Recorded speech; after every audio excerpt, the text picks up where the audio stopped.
Hola, yo soy Pau. Y yo soy Pato. Bienvenidos a la 4ª temporada de Inercia Podcast. No olviden suscribirse a todos nuestros canales, entre ellos YouTube y todas las plataformas de podcasting, así como nuestras redes sociales. El impacto crea movimiento, solo hay que iniciarlo. ¿Quieres continuar tu camino de desarrollo profesional y convertirte en un agente de cambio? Pues no tienes que esperar más. Las nuevas generaciones de maestrías en la Universidad del Medio Ambiente inician en enero de 2026. La UMA es la primera universidad especializada en sustentabilidad en Latinoamérica, reconocida por su innovación educativa y el impacto de su comunidad de agentes de cambio. La oferta de maestrías va desde un Green MBA por ecología y sistemas alimentarios regenerativos, arquitectura, diseño y construcción sostenible, innovación educativa para la sostenibilidad, derecho ambiental y política pública y proyectos socioambientales. Si quieres transformar tu profesión y tu entorno desde la sostenibilidad, entra hoy a umamexico.com y aprovecha el 5% de descuento para inscribirte mencionando este anuncio. No esperes más y únete a la próxima generación de líderes comprometidos con un futuro regenerativo. ¿Puede una cerveza regenerar suelos, proteger especies en peligro de extinción y fortalecer la identidad agrícola en México? Monstruo de Agua del colectivo Ajolotl demuestra que sí. Matías Vera Cruz, su director general, explica cómo esta cervecería rompe con el modelo tradicional cervecero al producir bebidas híbridas hechas con ingredientes locales, sostenibles y profundamente mexicanos. Desde el Jardín del Ajolote hasta su apuesta por la agricultura regenerativa, esta historia conecta sabor, biodiversidad y justicia social en cada trago. Pues Matías, muchas gracias por recibirnos aquí en tu casa, en la Agrotaberna. Ya al rato contamos dónde la gente puede encontrarlos y dónde venir a probar sus productos. Pero para empezar esta conversación, yo tenía una pregunta y es: ¿de dónde nace el amor por la cerveza? Y espero que la respuesta incluya una mayoría de edad habilitada para ello. Pues bueno, muchas gracias por la invitación. Me da mucho gusto poder compartir con todos ustedes lo que estamos haciendo aquí desde Cervecería Monstruo de Agua y Colectivo Ajolote. Y sí, debo decir la verdad es que sí vino con una mayoría de edad, pero la verdad es que pueden platicar con cualquiera de mis amigos de toda la vida y yo nunca tomaba cerveza. O sea, siempre que salíamos a donde fuéramos, yo nunca tomaba cerveza, inclusive como que siempre los criticaba de que se acaban gastando todo su dinero en chela porque están cheleando, y a mí me parecía como un poco un despropósito. Yo si lo que quería era emborracharme, pues prefería tomarme un vaso de un destilado directo a lo bueno y acabar con ese problema. A mí siempre me ha gustado de hecho mucho más la sidra, ¿no? Que es el vino de manzana o el jugo de manzana fermentado. Pero en un viaje que hice por Europa hace muchos años, ¿no? Hace como casi 20 años, conocí a un uruguayo que hacía su propia chela en casa. Y a mí eso, para que veas, sí me llamó mucho la atención. Me pareció muy interesante que... Pues, o deja tú interesante, o sea, no entendía cómo era que en tu propia casa, sin usar alguna máquina especial, podías tú carbonatar un líquido. Más allá de que fuera chela, eso es lo que me llamó la atención. A mí siempre me encantaban como que los refrescos. Entonces, pues cuando aprendí que él podía hacer eso, regresé a México y tuve eso muy presente y a los pocos meses me compré un kit porque él me dijo, no, sí, pues es muy fácil, cómprate un kit y vas a ver no sé qué. Entonces yo llegué y me puse a buscar un kit. Y en ese entonces, estamos hablando de esto, habrá sido hace como unos 17 o 16 años, pues sí podías conseguir kits para hacer cerveza artesanal, pero no era como ahorita que es trivial hacerlo, ¿no? Uh-huh. O sea, era muy difícil encontrar los kits, pero lo conseguí. Y como siempre me habían gustado mucho los procesos y cocinar y hacer mis propias cosas, pues dije, no, pues voy a hacer mi propia chela. Y ya que hice mi primera chela, fue que realmente me convertí en un bebedor de cerveza. ¿Y a qué supo esa primera chela?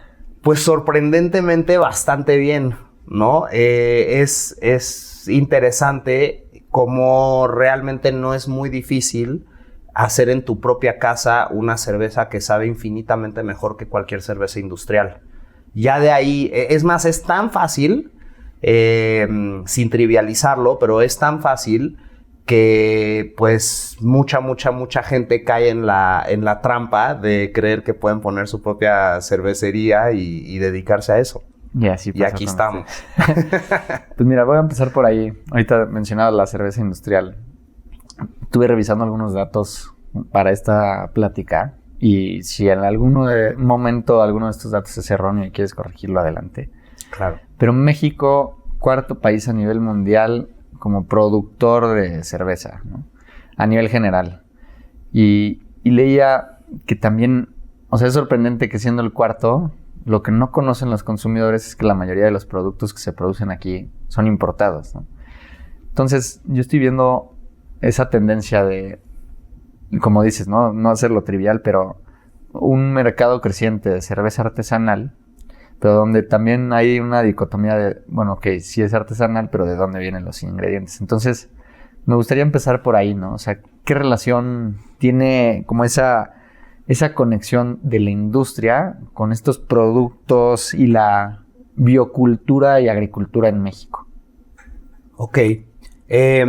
Pues primero que nada creo que es muy importante, antes de entrar de lleno a cómo es que se hace la cerveza artesanal y de dónde provienen los insumos, justamente entender bien cómo y de dónde vienen los insumos y cómo se hace la cerveza industrial, porque es muy pertinente, ¿no?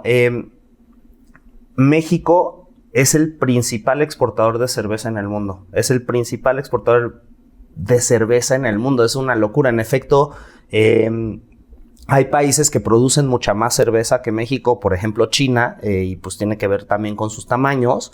México se consume bastante cerveza, me parece que es el 6º lugar, pero es el que más la exporta y eso pues me parece una locura. La mitad de la cerveza industrial que se produce en México se exporta. Y más o menos el 40% de la malta, que es un insumo fundamental para hacer cerveza, que se usa para hacer cerveza industrial, es importada, ¿no? Pero el 60% sí se produce en México. Son más o menos 300,000 hectáreas de territorio que se dedican a la producción de cebada en México y eso lo cultivan más o menos 5,000 familias, las cuales venden hoy por hoy el kilo de cebada en más o menos 10 pesos y una hectárea de cebada producida en México rinde más o menos 2 toneladas, la que se cultiva de temporal. Toda la zona del altiplano que incluye Hidalgo, Puebla, Tlaxcala, ¿no? Partes de estos estados, es la zona donde más malta se produce, bueno, donde más cebada se produce y 300,000 hectáreas, para darnos una idea, es como 2 veces el tamaño del territorio de la Ciudad de México, que pues si bien es un estado bastante chiquito comparado con el territorio nacional, pues quien ha llegado en avión a la Ciudad de México sabe que pues tan chiquito no es, ¿no? No tiene fin y es 2 veces un territorio sin fin donde se está produciendo cebada. Esto es importante desde el punto de vista del último que preguntaste de sobre qué impacto tiene esto a nivel del medio ambiente y la cultura, agricultura y pues sí, el medio ambiente, sobre todo en que la forma en la que se cultivan estas 300,000 hectáreas es intensiva, con uso de agroquímicos y fertilizantes, y es una zona que basta visitarla para darse cuenta que está profundamente desertificada. ¿A qué me refiero con desertificado? Son espacios de territorio que antes eran bosques, según su ecosistema. En particular aquí eran zonas donde antes había mucho agave pulquero y el ecosistema que está en torno al agave pulquero, que ahora, pues si vas en marzo o abril, pues es polvo lleno de estos agroquímicos, y si vas en agosto, septiembre, después o durante o después de lluvias, pues dirás, ay, qué bonito, pues está súper verde, pero es esta famosa frase del desierto verde, ¿no? Porque pues al final es un monocultivo de cebada que está regado con, pues por sobre todo con glifosato, ¿no? Que es el Roundup le llaman, ¿no? Es un herbicida que las semillas de la cebada han sido modificadas genéticamente para tolerar el uso de este agroquímico. Entonces, todo eso para decir que pues esto es un poco el contexto de la cerveza industrial en México, ¿no? Son 5,000 familias profundamente empobrecidas, porque esos 20, ¿qué son? Si está a 10 pesos el kilo y te salen 2 toneladas por hectárea, pues estás ganando, pues... Cacahuates, ¿no? Literalmente. Y entonces, de hecho, cuando haces el análisis del costo de los insumos para producir esa cebada, pues te das cuenta que a duras penas están cubriendo su costo directo, ¿no? Es decir, cubren el agroquímico, cubren el diésel, la renta del tractor, pero no cubren los campesinos o los cebaderos o las cebaderas, no cubren el costo de oportunidad de su tierra, la depreciación de su tierra, que es enorme, ¿no? Pues se está desertificando, y sobre todo su tiempo, ¿no? Entonces son como, pues ahora sí que como emprendedores que a duras penas están saliendo tablas, y realmente quienes los mantienen son sus hijos o sus hijas, que por supuesto no van a continuar con el oficio, ¿no? Todos los cebaderos tienen, pues digo, hay obviamente contraejemplos, pero la mayoría tienen más de 50, 60 años y pues morirán en los próximos 15 años según la expectativa de vida nacional, y sus hijos que los mantienen en este estado como de, pues es que siempre digo en broma, como de juniors, ¿no? Que les mantienen su estilo de vida porque ellos cultivan cebada por principio, porque es lo que hacían sus papás, sus abuelos, sus bisabuelos. Pues los mantienen a través de remesas, ¿no? Porque sus hijos se han ido a Estados Unidos o a las ciudades. Y pues también me parece muy chocante porque las remesas son hoy día la principal fuente de ingreso del país, ¿no? Entonces es un subsidio de los campesinos. Esto es una situación real también para el jitomate y para toda la materia agrícola, ¿no? El abandono del campo es esta historia que estoy contando, y para mí la cerveza industrial es el principal exponente de este problema. Entonces, México tiene una cultura muy interesante donde amamos la cerveza industrial, estamos muy orgullosos de la cerveza nacional, le dicen en muchos de los restaurantes y así, cuando los dos grandes grupos cerveceros son ya realmente de empresas no mexicanas, cuando el 40% de los insumos que se usan no son mexicanos y el otro 60% que sí se usa está desertificando el territorio y manteniendo en la pobreza a los campesinos. Y somos muy orgullosos de ellas justamente porque es la más exportada en el mundo, entonces debe ser la mejor. Y quizás sí es la mejor dentro de las cervezas industriales, pero la pregunta es, pues mejor, pero mejor igual sigue siendo, desde mi perspectiva, pues algo muy dañino, por no usar adjetivos peores, para nuestra sociedad. Y entonces vivimos en México en una cultura de la cerveza muy arraigada que como cervecero artesanal es muy difícil de cambiar. Yeah. Ahora, ¿cómo se hace la cerveza artesanal? ¿En qué es distinto? Pues te diría que fundamentalmente no es muy distinta, ¿no? Cuando empezamos a hacer cerveza en Monstruo de Agua hace 13 años, no había forma de conseguir cebada o malta de cebada nacional. Pequeño paréntesis, la malta, digo malta y luego digo cebada y se me va a ir varias veces, nada más para que quede claro. La malta, el malteo es un proceso que se le aplica a cualquier cereal o a cualquier semilla y consiste en germinarlo brevemente para que empiece a sacar el tallito, llamémoslo así. Y es digamos, para hacer eso se remoja la semilla durante unas 24 a 48 horas, luego se cuela para que ya no esté literalmente en agua y se pone en un lugar oscuro y calientito, entonces va a empezar a germinar. Ya que empezó a germinar, se frena la germinación mediante un secado, y este secado puede ser muy lento a bajas temperaturas para nada más secar y frenar el proceso de germinación, o puede ser a altas temperaturas para lograr tostados. Entonces, según el tipo de cerveza que quieres hacer, pues vas a mezclar maltas para obtener el color y el sabor de la cerveza.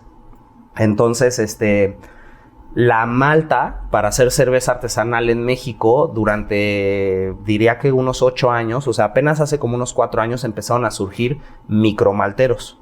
Pero antes, si tú querías hacer cerveza artesanal en México, tenías que usar malta importada. Yeah. Era sí o sí.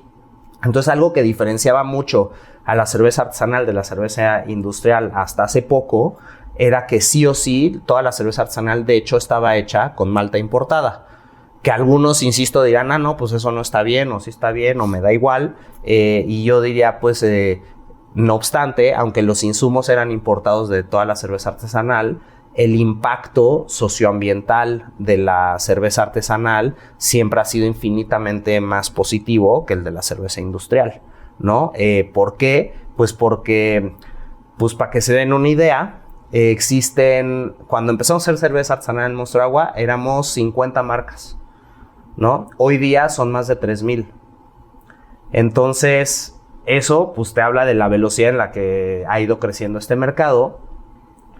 Pero lo que es bien interesante es que hoy día la cerveza artesanal, que representa alrededor del 1% del mercado nacional de cerveza, es decir, que de cada 100 pesos que se gastan en cerveza, 1 se gasta en cerveza artesanal, con esa participación del mercado que es mínima, tenemos más o menos el 20% o el 25% del empleo, ¿no? Entonces, cuando hablo del impacto socioambiental de la cerveza artesanal, pues es justamente, pues ambientalmente es muy, muy parecido, ¿no? Aunque es malta importada, la historia es la misma, ¿no? Viene de monocultivos, aunque tal vez no mexicanos, sino europeos, pero el impacto ambiental es el mismo. Pero socialmente, pues cada una de estas unidades de negocio, de producción, pues genera muchísimo impacto a nivel de empleo, pues de forma horizontal, ¿no? Es un multiplicador gigantesco, o sea que con 1% del mercado tengas el 25% de la generación del empleo, es abismal. Y ahora, como decía, hace unos 4 años empezaron a surgir estos proyectos de micromalteras que le venden malta a las microcerveceras. Y naturalmente antes no había, porque no había ni siquiera un mercado, pero ahora que hay 3,000 cervecerías artesanales, pues ya hay un mercado para la malta nacional. Y poco a poco las cervecerías artesanales están abriendo pues el coraje de tratar de usar malta nacional, porque no es algo que se hace fácil, ¿no? En Monstruo de Agua toda nuestra cerveza está hecha con malta nacional desde hace como 7 años, porque nosotros siempre ese ha sido nuestro principio, ¿no? Toda nuestra cerveza debe tratar de estar hecha con puro ingrediente nacional. ¿Cómo llegamos a eso? Pues igual ahorita lo contaré, pero digamos, la mayoría de las cervecerías son muy tradicionales y tienen mucho miedo de cambiar este insumo fundamental de su cerveza. Entonces, por miedo a cambiar sus recetas que llevan haciendo mucho tiempo, pues les da miedo cambiar de proveedor. Y claro, siempre vas a preferir, ante el miedo, y de por sí es difícil ser cervecero, encima meterle una variable aleatoria de que el consumidor igual ya no le va a gustar mi chela, pues prefiero comprarle mi malta a una empresa alemana que lleva 500 años de existir, que a un micromaltero mexicano que lleva 3 años haciendo su proyecto, ¿no? Entonces, bueno, grosso modo, esas son un poco las diferencias hoy en día, pero ya las cervecerías artesanales están también desde el COVID, por cuestiones económicas, empezando a usar mucho más malta nacional. Me parece excelente como ese análisis y creo que nada más explicar un poco la imagen más clara que me ha quedado a mí del monocultivo y lo que implica eso, ¿no? Y ahorita te hago una pregunta porque desconozco la respuesta. Y el monocultivo, hay una imagen en el Amazonas que pasó con el aceite de palma, ¿no? Entonces tú ves perfectamente cómo están las palmas para sacar el aceite y toda la producción tajante, toda la biodiversidad y riqueza de diversas especies en el Amazonas, ¿no? Y ese para mí fue como la imagen clara de hoy llegas a un campo en donde ves kilómetros o hectáreas de malta y realmente pierdes lo que puede ser un multi o pluricultivo, ¿no? Y creo que ahorita también para esta entrevista leía que la Semarnat ha declarado como el monocultivo como el mayor enemigo de la biodiversidad mexicana y me hace mucho sentido, sobre todo por estas realidades a las que nos estamos enfrentando.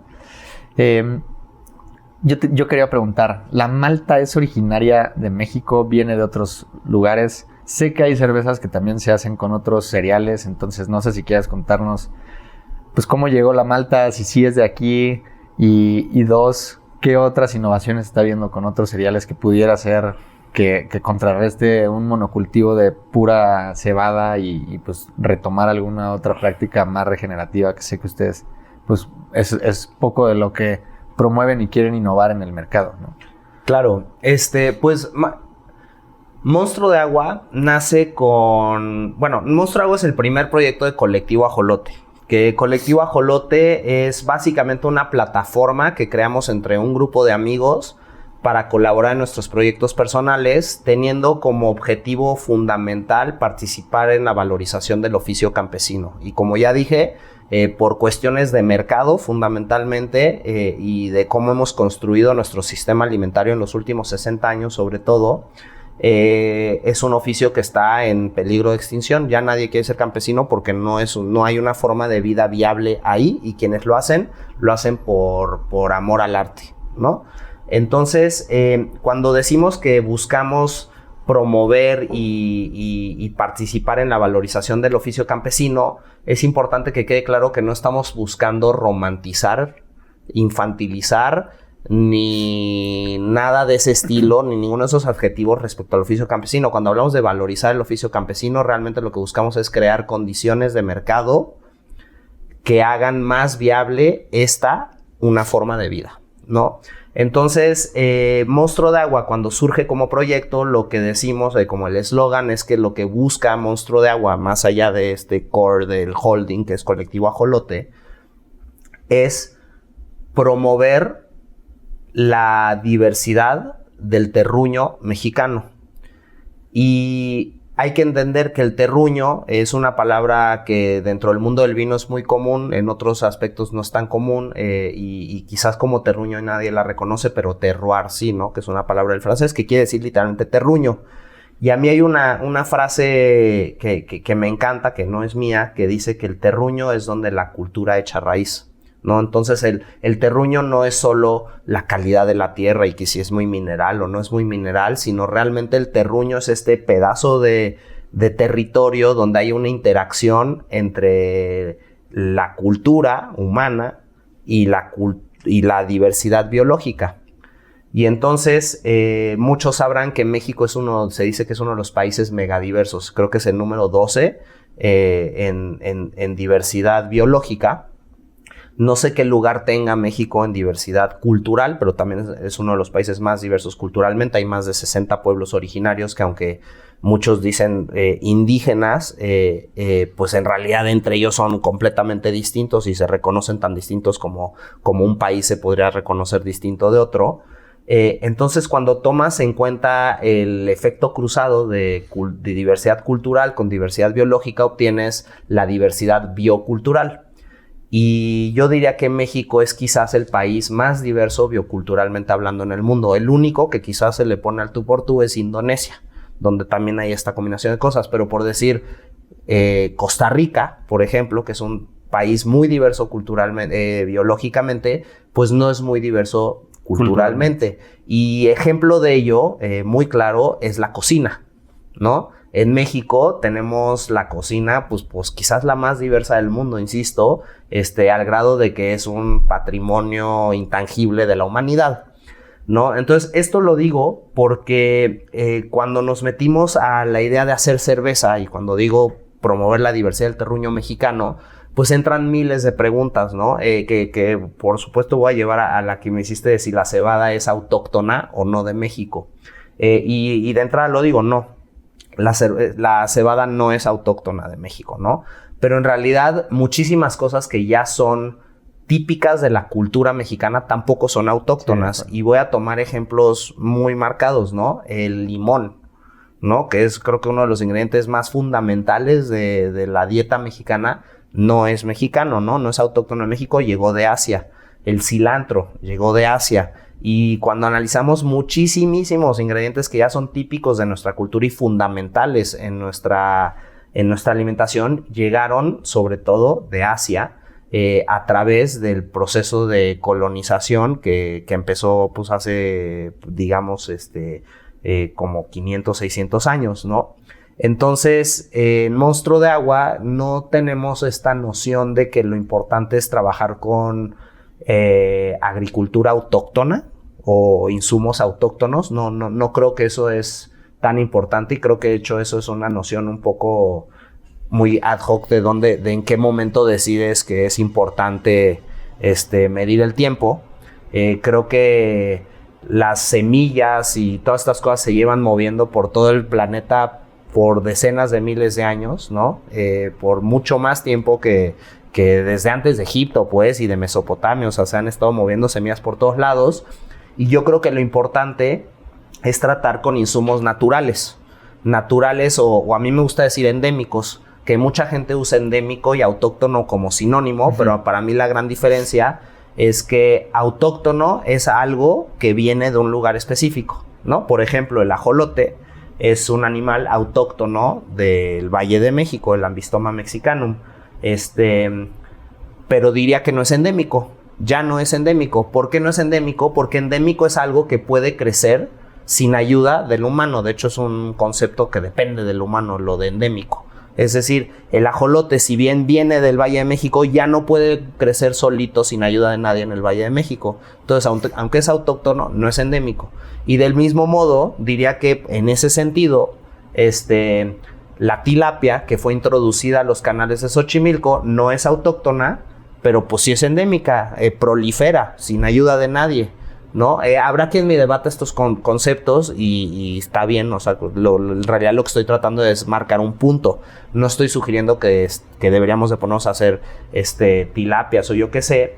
Por supuesto que hay especies invasivas que pueden desregular por completo un ecosistema, pero en general lo que hemos visto y lo que está más que demostrado es que la diversidad es lo que le da su resiliencia a los ecosistemas. Entonces, en efecto, si tú quieres tener ecosistemas sanos, tienes que promover, pues yo diría que más que los policultivos, nosotros lo que promovemos es la agroforestería sintrópica, ¿no? Que es el cultivo de bosques o de árboles, no necesariamente maderables, de árboles con plantas para crear esta sinergia que le da resiliencia a los cultivos y de esta forma puedes quitar la necesidad de usar fertilizantes y agroquímicos. En un espacio donde está creciendo la menta junto con el toronjil, junto con el maíz, junto con los naranjos y los mangos y el capulín, ¿no? Porque digo, ya estoy tomando árboles de muchos ecosistemas distintos, ¿no? Pero el punto es cuando tú estás cultivando y comiendo de un ecosistema, es muy difícil que una plaga que afecta a una de estas especies se brinque a otra. Pero cuando tienes 60,000 hectáreas, como en el caso de Apan Hidalgo, de pura cebada, y llega una plaga y le brinca una, pues se va a echar las 60,000 hectáreas. Entonces, vamos, eso pues es catastrófico porque pues se está perdiendo déjate la soberanía alimentaria, o sea, el bienestar del campesino, inclusive si ese cultivo es orgánico certificado.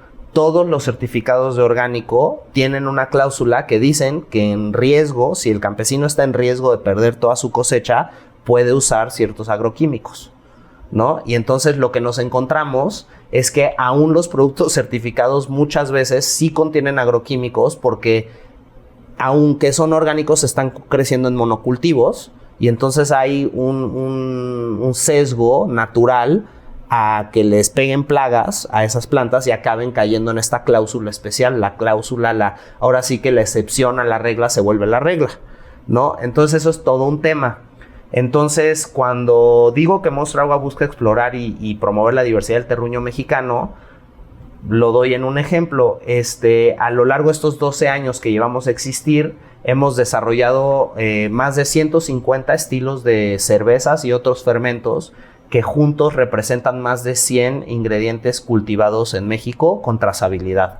Con trazabilidad me refiero es que sabemos de dónde vienen, quién los produjo y sabemos que pagamos precios justos por ellos. Bueno, justos es un objetivo, no regateados, ¿no? Porque tú puedes no regatear y aún así obtener un precio que yo diría que no es justo.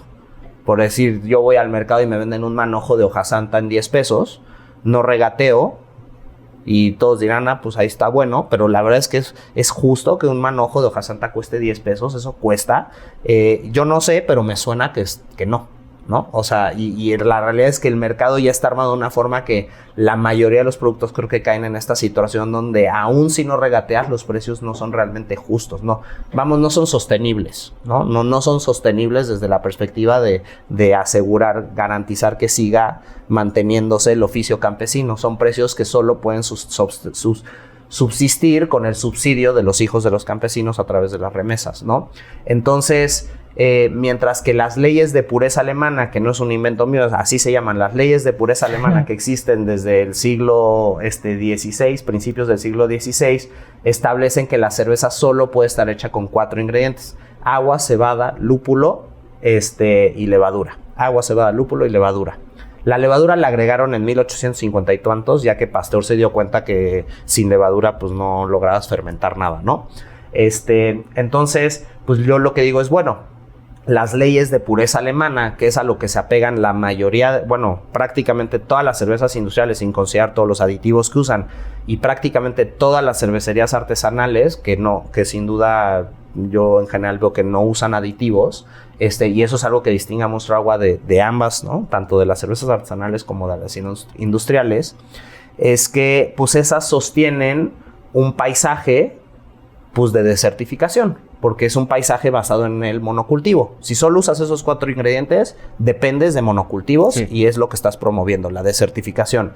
Monstruo de Agua, a través de toda esta diversidad de ingredientes que usa, pues está promoviendo ecosistemas diversos, un paisaje diversificado con todos estos ingredientes. Si tú quieres que tu territorio sea diverso, tienes que comer diverso, ¿no? Es la base de las cosas, y en efecto creo que la base estoy seguro que la contribución que tiene el humano al calentamiento global es fundamentalmente a través de nuestro sistema alimentario, mucho más que a través de los coches y del petróleo y todo eso, es realmente a través del sistema alimentario.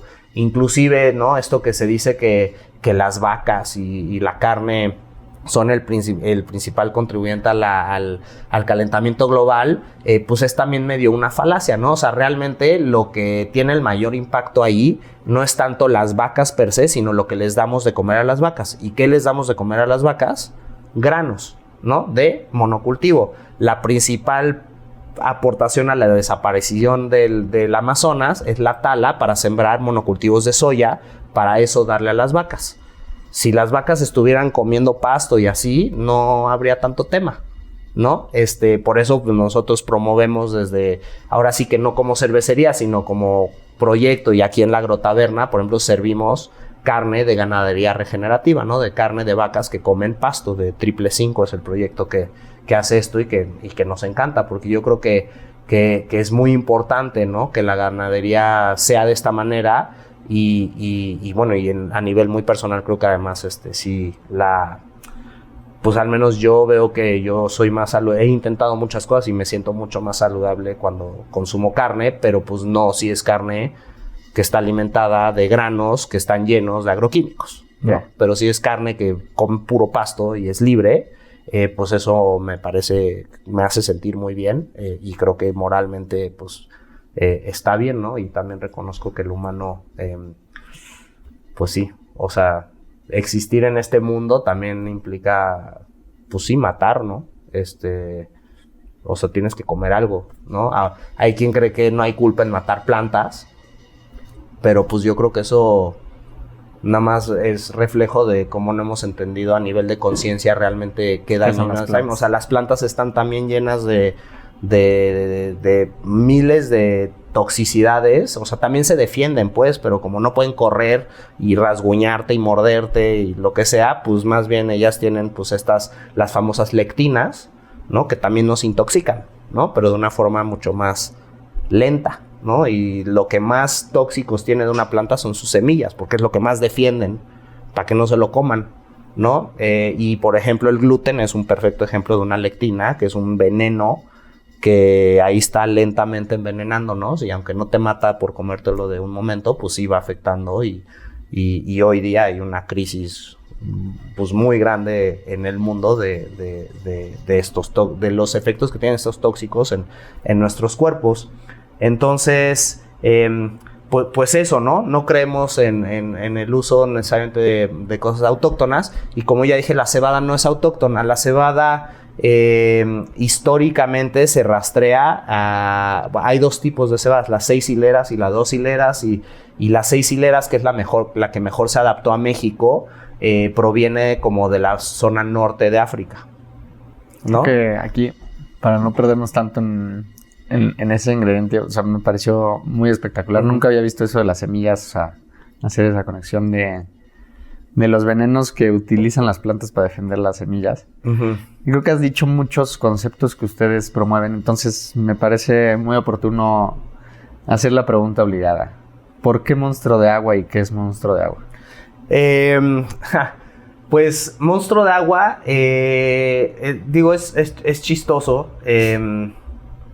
Cuando formamos el colectivo Ajolote, en realidad no éramos colectivo Ajolote, éramos el colectivo, así nos referíamos entre este grupo de amigos a este esfuerzo, el colectivo, y pasamos muchos meses tratando de encontrar un tótem. Y pasamos por muchísimas deidades y animales y plantas y conceptos diversos mexicanos, pues sí sabíamos que México era una palabra importante en ello, pero nunca podíamos ponernos de acuerdo. Éramos 2 en ese entonces y pues siempre surgía una y pues pon tú que había 9 o 8 que decían, no, sí, esa está buenísima, pero siempre había unos que de veras estaban como medio inconformes y sí queríamos que fuera un anime, más o menos. Y un día, uno de nuestros socios, Rodrigo, que en paz descanse, dijo colectivo Ajolote.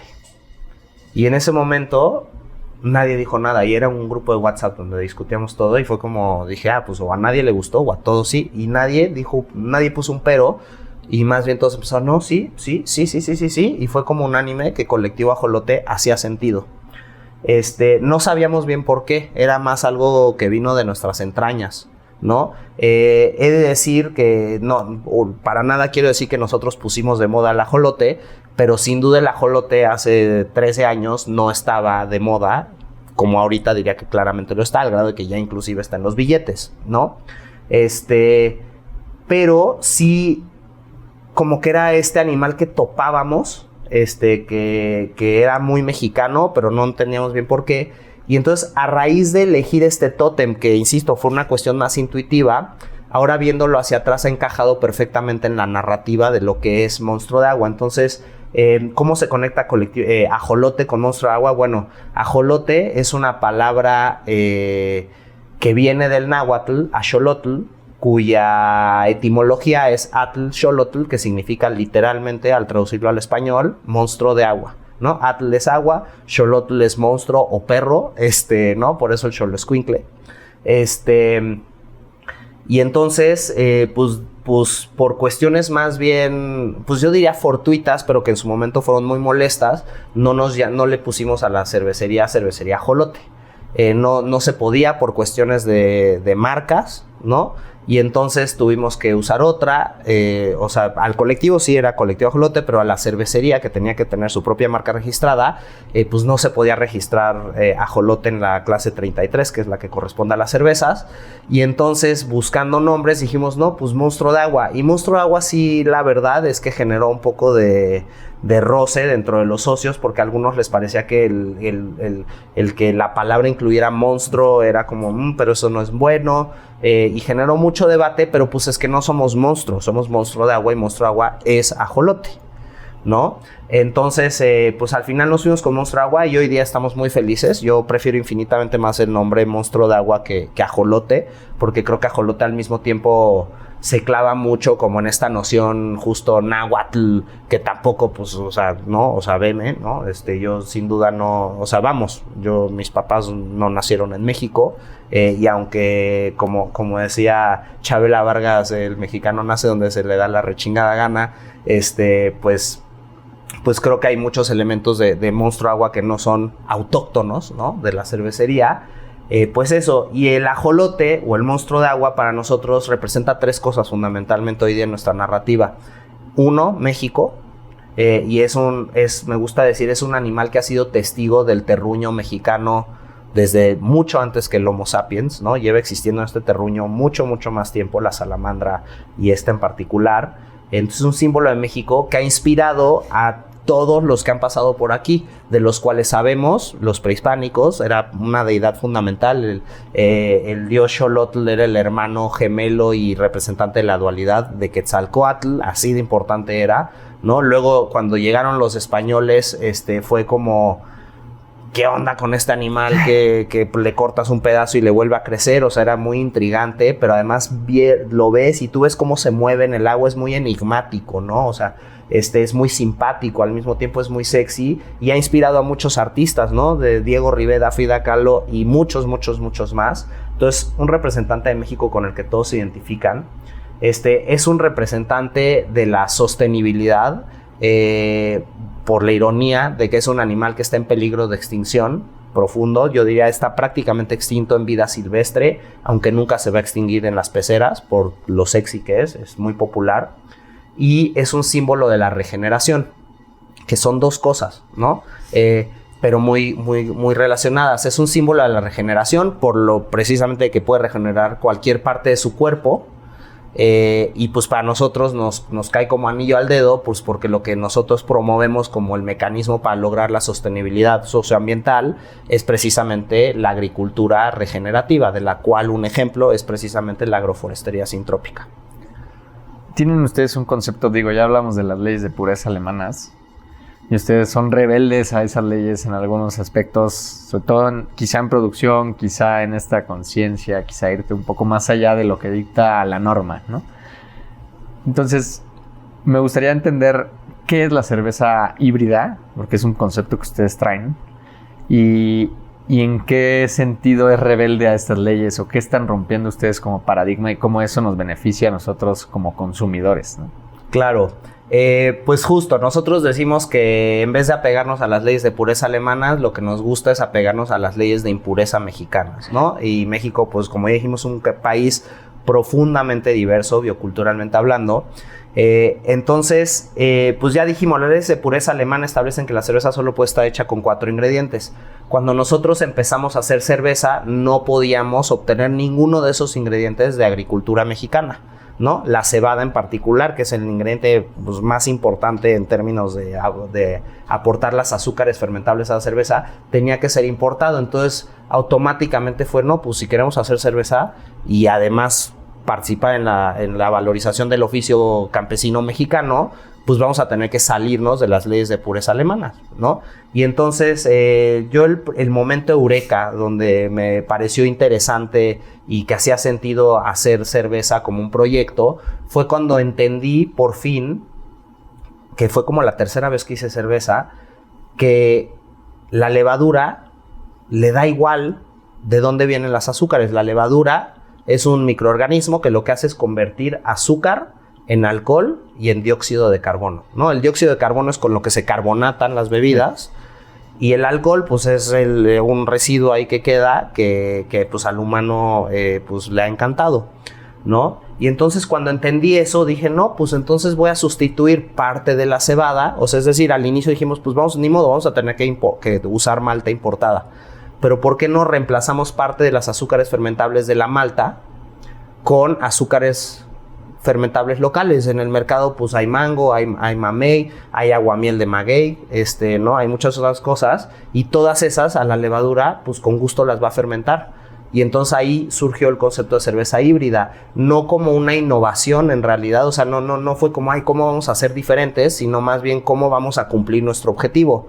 Y esta fue la manera. Entonces, la primera receta que desarrollamos en Monstruo de Agua fue esta, blanca de maguey, que pues es por haber sido la primera, es a la que más cariño le tengo, pero además es la que nos sostiene, que es una cerveza IPA blanca, es su estilo, ¿no? Pero cuando la diseñé, no tenía ni estilo, el estilo no existía dentro del... Cuando hablo de estilo me refiero a las categorías en las que entran las cervezas cuando entran a competir en las competencias cerveceras, ¿no? Yo como lo pensé, era una cerveza que yo quería que acompañara perfectamente al mezcal. De hecho, le quería poner la mezcalera, que también me doy gracias a que no nos fuimos por ahí. Pero la idea era que fuera una cerveza que integrara eso que en ese momento estaba muy de moda, que era de tomar el mezcal con tu naranjita y tu chilito, ¿no? Entonces yo decía, no, pues estaría bueno y tu chela, por supuesto, ¿no? Entonces era como el chaser del mezcal, ¿no? Las naranjitas, la chela, y yo decía, pues estaría bueno que fuera una chela que ya sea la naranjita. Y entonces es una cerveza cítrica, frutal, tropical, que tiene 7 grados de alcohol, de los cuales 2 provienen de la fermentación de aguamiel de maguey pulquero. Y en ese momento no era más que, pues dije, ¿qué ingrediente puedo usar localmente que funcione? Y fue pues el aguamiel de maguey. Luego me di cuenta que eso entra increíble en la narrativa, porque justamente cuando llegaron los españoles, por supuesto que desde el primer barco traía cebada, ¿no? Porque la cerveza era una bebida muy importante para ellos. Y entonces la cerveza, en cierto sentido, vino a colonizar el paisaje mexicano mediante la tala de magueyes que se usaban para el cultivo del pulque y el maguey, por supuesto, que es autóctono. Se talaron millones y millones de magueyes, y donde había magueyes en todo el altiplano se sembró cebada, ¿no? Entonces, estos bosques comestibles que antes teníamos ahí, los árboles, pues eran pirules, magueyes, ¿no? Y digo árboles porque el maguey, a diferencia de la cebada, no tiene un ciclo de un año, ¿no? Un maguey tiene que estar enterrado en la tierra 10, 15 años hasta que lo puedes cosechar su aguamiel. Entonces, desde ese sentido, el maguey es regenerativo, ¿no? Porque, pues, de entrada no estás dándole vuelta a la tierra cada año y no es un cultivo, pues, intensivo. Ahora con el tequila y el agave azul sí se ha hecho, ¿no? O el mezcal y el espadín. Pero el agave pulquero, pues, no es así. Entonces, me encanta esta idea de que hacemos una cerveza híbrida. Es un híbrido entre una chela y un pulque, que si la destilas te da un híbrido entre un whisky y un destilado de agave, ¿no? En ese sentido son híbridas nuestras cervezas, o así surge el concepto de híbrido. Además tiene cáscara de naranja agria y semilla de cilantro, pero cuando en Monstruo Agua decimos que una chela es híbrida, nos referimos a que tiene azúcares fermentables que provienen de otros grupos que no son solo cereales, llámese frutas y plantas. Y entonces me parece muy padre, que insisto, no fue la idea, pero también fue cayendo en la narrativa, y no es casualidad tampoco, pues de que con la blanca de maguey, que es nuestro producto más vendido, y todas nuestras cervezas que tienen aguamiel de maguey, que son varias, pues es como, lo veo como descolonización en cierto sentido, ¿no? De que sí, es que retomar el paisaje de cebada con agave, ¿no? Y incorporarlos a una bebida que ya es muy parte de la cultura mexicana, innegablemente, pero tratando de hacerlo de una forma que no sea desertificadora, que es la base de esa cultura. O sea, queremos transformar esa cultura, pero de una forma como amable, y pues es una chela que gusta mucho, y es un poco el polo opuesto a la ajolotita, que la ajolotita es nuestra lager ligera, que es lo más parecido a tu clásica cerveza industrial clara, y en la etiqueta me parece muy bonita y fue hecha por Guso Borboa, que es un gran diseñador mexicano que recomiendo que lo busquen. Y lo que se ve en ese paisaje es una mujer en un caballo y se ve de espaldas, y se ven los dos volcanes, el Ista y el Popo, y un paisaje como de agaves, pero también un poquito desertificado, y dice ajolotita, el espíritu del buen campo, ¿no? Y esta cerveza fue la primer cerveza que hicimos 100% con malta cultivada en México, e inclusive la primera vez que la hicimos, y lamentablemente es algo que no hemos podido siempre mantener, de hecho esta fue hecha con cebada de un proyecto que está en Apan Hidalgo, y una maltera que está en proceso, que no sé ahorita en qué etapa se encuentran, que se llama La Democrática, que están cultivando una variedad de cebada criolla que llegó con la conquista, pero lo están cultivando sin agroquímicos,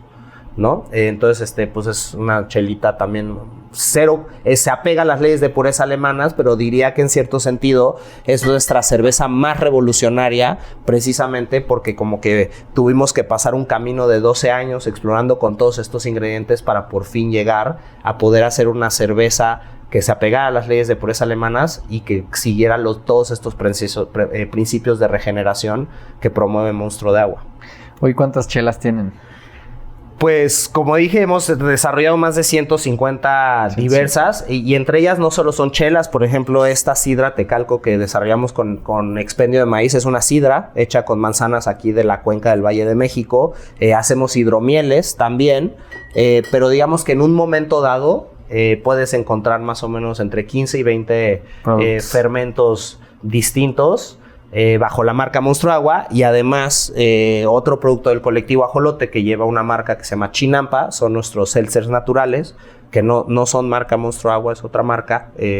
Esto lo resalto por cuestiones justamente de marcas, para no meterme en problemas y que anden diciendo que Monstruo Agua hace bebidas sin alcohol. No, son Chinampa, pero son hechos por las mismas personas. Perfecto. Y le decimos es una soda probiótica, para resaltar que no es un refresco, no es dulce, pero sí es fermentado. Y entonces muchos dirán, entonces es una kombucha. Y pues digo, pues es como la kombucha, pero no es kombucha porque no está hecho con el famoso SCOBY. Ya. Está hecho más al estilo de una cerveza, está fermentada con una levadura y tiene el beneficio, a diferencia de la kombucha, que la puedes guardar al tiempo y no va a explotar o a convertirse en vinagre. Es como un seltzer natural, ¿no? De los productos que exportamos, de hecho, es el que más exportamos. Los seltzers naturales, Mira, o sodas qué probióticas. Creo que la siguiente pregunta obligada es el jardín del ajolote. El jardín del ajolote. ¿Qué es? ¿Qué están rompiendo ahí? ¿Cómo es su ciclo de producción? Entender para ustedes qué significa el jardín del ajolote. El Jardín del Ajolote es un espacio que se encuentra al sur de la Ciudad de México, en la Reserva de la Biosfera del Chichinautzin, específicamente, que es todavía delegación Tlalpan, específicamente está en Topilejo, y es el espacio en el que, por de nuevo azares del destino, acabamos logrando establecer nuestra planta de desarrollo. No es, o sea, muchos dirán que es la fábrica de Monstruo Agua, pero en realidad no es una fábrica. Hoy día yo diría que es más bien un centro de capacitación en microindustria regenerativa y agroforestería sintrópica, ¿no? Entonces ahí desarrollamos nuestros conceptos y ahí desarrollamos nuestras recetas, eso sí, pero ahí no hacemos toda nuestra producción. Y ese espacio es muy importante en nuestra historia porque, de nuevo, mucha de nuestra exploración ha sido un poco consecuencia de nuestras realidades. Nosotros estábamos buscando establecer nuestra fábrica en el centro de la Ciudad de México, o sea, es decir, en la Cuauhtémoc, ¿no? En Álvaro Obregón, o sea, algo más céntrico, pero pues las rentas no nos dieron esa posibilidad. O sea, el espacio que necesitábamos era muy, pues no nos iba a dar para casi nada de espacio. Y entonces uno de nuestros socios en algún momento dijo, oye, ¿y por qué no ponemos la cervecería ahí en el Oyamello, ¿no? Que es donde se encuentra, en esta parte de Topilejo? Y yo fui como, no, pues ahí ni siquiera hay red hidráulica, ¿no? Ni siquiera llega la electricidad, ¿cómo le vamos a hacer? Y él, no, bueno, no sé, pero pues es que está bueno. Y entonces ahí, rebotando ideas, mi hermana, me acuerdo que ella tiene un proyecto que se llama Tux, que es con su novio y un socio, Emiliano Godoy y Daniel Romero. Es un espacio donde se hicieron todos los muebles de la agrotaberna, ¿no? Que tienen principios muy parecidos de usar madera de bosques certificados. Me dijeron, oye, pues nosotros ahorita estamos trabajando con un proyecto que va a captar agua de lluvia, que se llama Isla Urbana. ¿Por qué no hablas con ellos y ves si ahí en el jardín de ajolote no pueden captar agua de lluvia? Y yo, como, no, pues ¿cómo crees? No vamos a poder usar esa agua, si es, imagínate, el agua de la ciudad es agua ácida y no sé qué. Y bueno, me puse en contacto con Isla Urbana, vinieron a visitar el espacio y nos dijeron, este es un espacio perfecto para captar agua de lluvia. Además es una de las zonas donde más llueve en la ciudad y encima están atrás del Ajusco, ¿no? O sea, es parte de la misma montaña, digamos, pero esa zona no le llaman el Ajusco. Y entonces todo este tema de lluvia ácida que hay en la ciudad está un poco exento a esa zona porque el Ajusco tapa los vientos que vienen del norte, que es donde es la zona industrial de la ciudad, que jala todos los vientos con metales pesados y no sé qué. Y entonces es perfecto. Y yo, ok, bueno, pero entonces, ok, qué bueno que podemos captar agua, pero yo la necesito purificar para poder usarla en mi proceso. Y yo en ese entonces no entendía cómo era el manejo del agua. Y bueno, resultó que, pues, o sea, si lo que captas es agua que ya de por sí es prácticamente potable, que es el caso nuestro, y para eso hacemos pruebas, pues en realidad tienes que igual pasar por un proceso de filtración pues por normatividad, pero lo que importa sobre todo es que tu resultado pues cumpla. Y nuestro resultado, insisto, cumplía desde como caía del cielo. Entonces es un espacio en el cual empezamos a experimentar. O sea, fue, pues venga, vamos a hacerlo, ¿no? Y tenemos 2 cisternas, una de 20,000 litros, una de 60,000, donde captamos agua de lluvia y esa agua la usamos en todo nuestro proceso. Y insisto, eso fue no por intención, sino por necesidad. Era uno de los requerimientos de poder usar este espacio tan hermoso, que es un predio de 5,000 metros cuadrados, donde usamos la casa que ahí estaba construida. Ahí adentro albergamos nuestra planta de desarrollo. Es una planta muy chiquita, donde usamos agua de lluvia en todo el proceso y donde en todo el resto del terreno desarrollamos un bosque comestible con técnicas de sintrópica y usamos ingredientes de ahí para también hacer los productos, pero no todo, ¿no? Cervezas, sodas, hidromieles, sidras, ¿no? Pero como que fue un espacio que nos abrió a la experimentación con ingredientes locales. Y de hecho uno de ellos, que es de otra de mis cervezas muy favoritas, es la Cempasúchil, ¿no? Que es nuestra cerveza de Día de Muertos que está hecha con cempasúchil, pero no el clásico de las ofrendas. En México hay más de 50 variedades de cempasúchil y el que nosotros usamos es uno que me atrevo a decir, yo solo lo he visto que crece en el microclima de nuestra fábrica, porque hay que decirlo, está a 3,000 metros sobre el nivel del mar este espacio, es quizás la cervecería más alta de la ciudad, ¿no? Junto con quizás Cosaco, que es la primera cervecería artesanal del país, que está en Parres, pero yo creo que estamos más o menos a la misma altura, y este cempasúchil ahí se da, es muy diferente al clásico de las ofrendas, es muy chiquito, pero es muy aromático. Y lo estuvimos ahí, pasamos caminando por ahí, olía, y yo decía, oye, ¿qué hierba es esta? Y un mago que ahí trabajaba, era el que nos ayudó a partes de las obras, me decía, no, es aquí le decimos que es la que huele a pedo. Y yo, no, pero ¿cómo que a pedo? Si huele súper rico, no sé qué. Pues sí, pero bueno, así le decimos. Y pasaron como 3 años hasta que un día topé, tras tratar de rastrear qué era, porque en ningún lugar lograba entender. Pues siempre que buscaba me decía, ¿no? Estas aplicaciones que le tomas la foto y te dicen, todas decían que era un tagetes, ¿no? Que es la familia de las cempasúchil, pero nunca era exactamente el mismo. Los pétalos eran distintos, pero bueno, ya tras más y más y más investigación y buscando a gente, logré identificarla así exactamente y fue como, no, pues sí la podemos usar, inclusive tiene un uso tradicional en México el cempasúchil todos, y pues ahora hacemos nuestra chela de Día de Muertos con esa hierba que cultivamos en el Jardín del Ajolote. Entonces, pues es este espacio donde pues nos motivamos a promover todos estos principios y abrirnos más allá de la cerveza híbrida, también explorar con diversidad de hierbas, no solo con el lúpulo, sino pues con muchas hierbas. ¿Está abierto al público el Jardín del Ajolote? O sea, yo como consumidor puedo ir con ustedes. Por supuesto, está muy abierto al público, en varias modalidades. Una que es muy bonita es la Ruta de la Cuenca.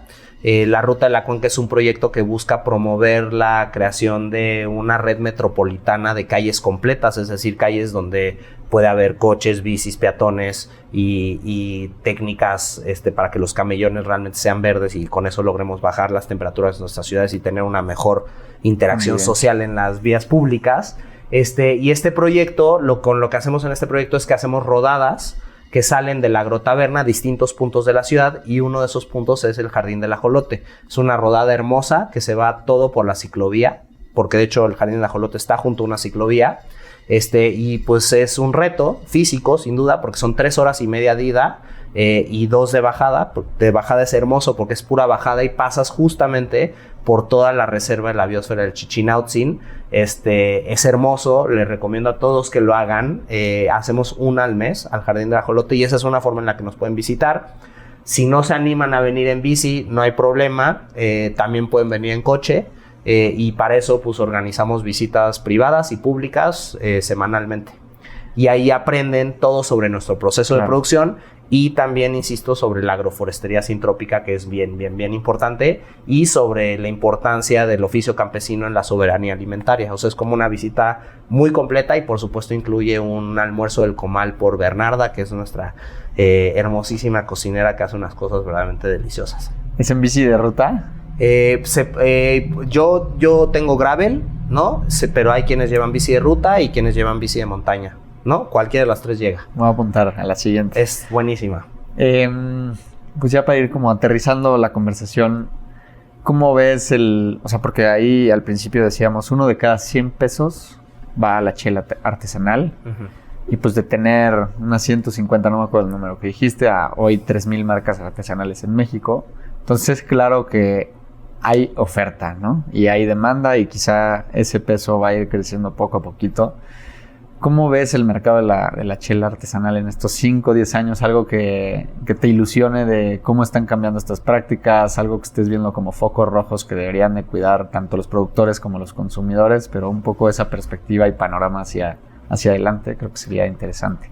Claro, un punto bien importante de decir es que, porque dirán, no, pues un 1%, pues, o sea, es poquitito dentro de lo que es la cerveza. Sí, claro. Pero es importante recordar que la cerveza, como rama, dentro de la cual está la cerveza artesanal, representa más del 90% de la recaudación de bebidas alcohólicas, ¿no? Entonces, la cerveza artesanal parece muy chiquita, cuando la comparas con la cerveza industrial, pero pues el 1% del 90% es casi el 1%, y ese restante es el mezcal, el tequila, el sotol, la charanda, el ron, el vino, ¿no? Entonces, comparada con el vino, la cerveza artesanal es gigante, ¿no? No digo que es más grande que el vino, pero es tan grande como el vino y el mezcal y todas estas. Es enorme, es un mercado muy, muy, muy, muy grande, que ha acumulado miles de millones de pesos de inversión históricamente, y que cada año junta cientos de millones de pesos de inversión por las marcas que van expandiéndose, ¿no? Entonces, desde el punto de vista macroeconómico, una industria fundamental que lamentablemente el gobierno no ha entendido que es de hecho estratégica. Y ya lo dije, si el gobierno considera estratégica la cerveza industrial por el empleo que genera, y la cerveza artesanal genera el 25% de ese empleo, es súper estratégica. Entonces, ¿qué me emociona y cuáles son los focos rojos y qué cosas que veo para adelante? Bueno, una es que espero que por fin el gobierno vea a la cerveza artesanal como estratégica para el crecimiento del país en muchas formas. Y una forma en la que todos nos pueden apoyar a los cerveceros es empujando y poniendo presión para que el gobierno modifique la ley del IEPS a la cerveza. El tema hoy día es que una cerveza industrial, el IEPS aplica igual para todas las cervezas, y no hay una distinción legal entre cerveza artesanal y cerveza industrial, ¿no? No hay una distinción, es difícil más que por escala, porque a nivel de proceso son muy parecidas, nada más que una es más chiquita que la otra. Pero esta situación ha llevado que una cerveza industrial paga en promedio 2 pesos de IEPS, porque cuestan más o menos 15 pesos una lata, y entonces el 26.5% de 15, pues son, ¿no? Esos como 2 y pico de pesos de IEPS. Pero una cerveza artesanal, que es mucho más costosa de producir, porque requiere más mano de obra, porque los insumos son más caros y que por su escala todo es más caro, pues acaba pagando como 8 o 10. Que llevado al restaurante se traduce en que paga igual y 40, ¿no? Entonces, si no se modifica la ley del IEPS para hacer un impuesto justo, porque ahorita es un impuesto regresivo que la carga, aunque quien la paga es el consumidor, pues realmente todos sabemos, o sea, si estudiaste economía, sabes que el impuesto realmente no va para quien lo paga, sino pues luego recae realmente sobre el productor. Entonces, a pesar de que hay 3,000 marcas, bueno, cervecerías, que a su vez tienen muchas marcas cada una, ¿no?, de cerveza artesanal en México, van abriendo y van cerrando, ¿no? Y la mayoría de estas 3,000 que existen abrieron en los últimos 4 años. Pero un dato que hay que poner a la par es que la esperanza de vida de una pyme en México es de 7 años, ¿no? Entonces van abriendo muchas, pero también van a cada vez empezar a morir muchas, ¿no? Naturalmente es la esperanza de vida. Sí.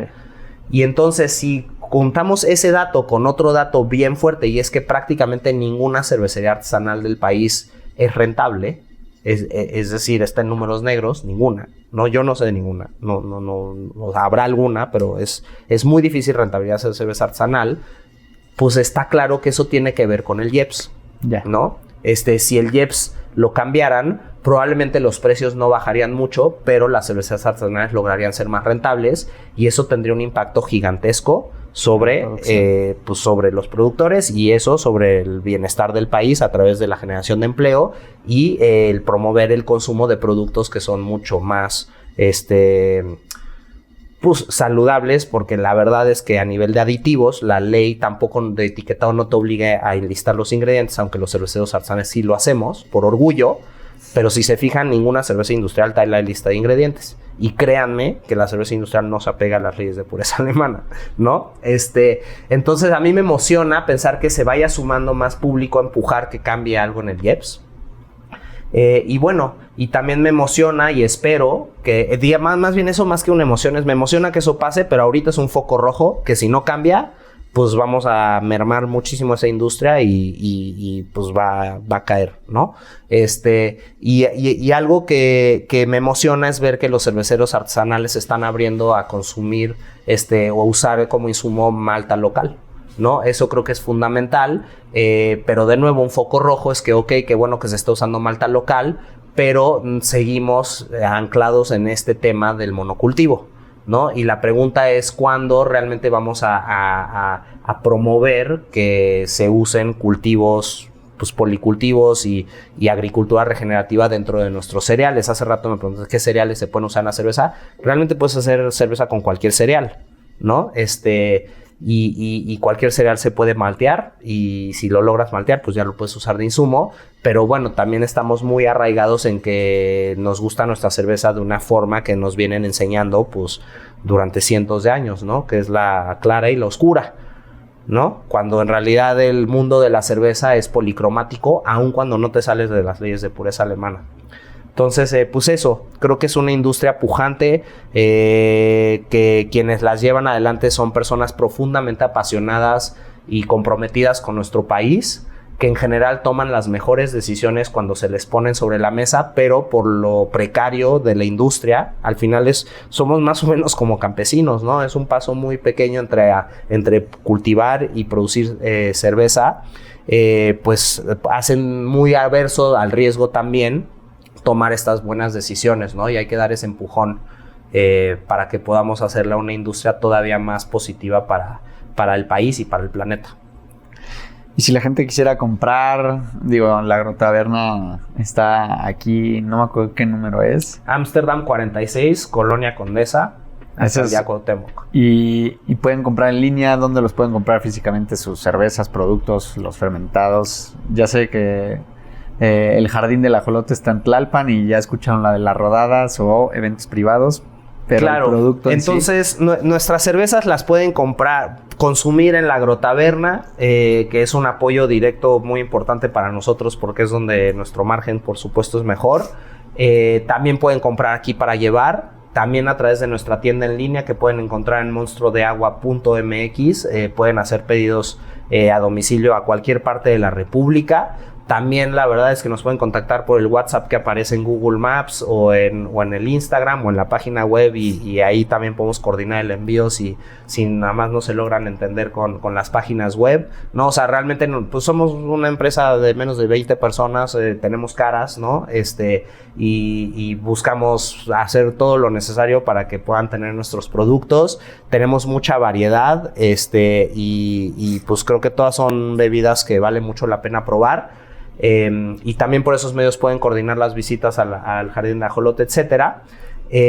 También venir a la Agrotaberna, una cata aquí, o tenemos muchos tipos de pláticas, conversatorios y talleres aquí en la Agrotaberna que también valen mucho la pena, que les invito a que sigan en nuestras redes de Agrotaberna, y también de monstruo.d.agua en Instagram. Y otra es pues bueno, ¿no? Creo que eso cubre todo el espectro de formas en las que nos pueden encontrar. Buenísimo. Pues yo nada más me queda agradecerte. Creo que aclaraste muchos puntos importantes sobre la industria, el consumo de cerveza, el cómo se puede ver un futuro menos dañino tanto con las familias productoras como con el medio ambiente. Y me voy muy contento de conocer cómo se produce y que si consumo este producto no solo me hace bien a mí, sino le hace bien a México. Entonces, pues agradecer eso y pues invitar a la audiencia a que nos sigan también en redes. Ahí publicamos mucho sobre los conceptos que hoy tocamos, como la agricultura regenerativa, la economía circular, la captación del agua, cosas que son muy importantes para la sostenibilidad en general. Entonces, nos vemos en la siguiente y muchas gracias por escucharnos.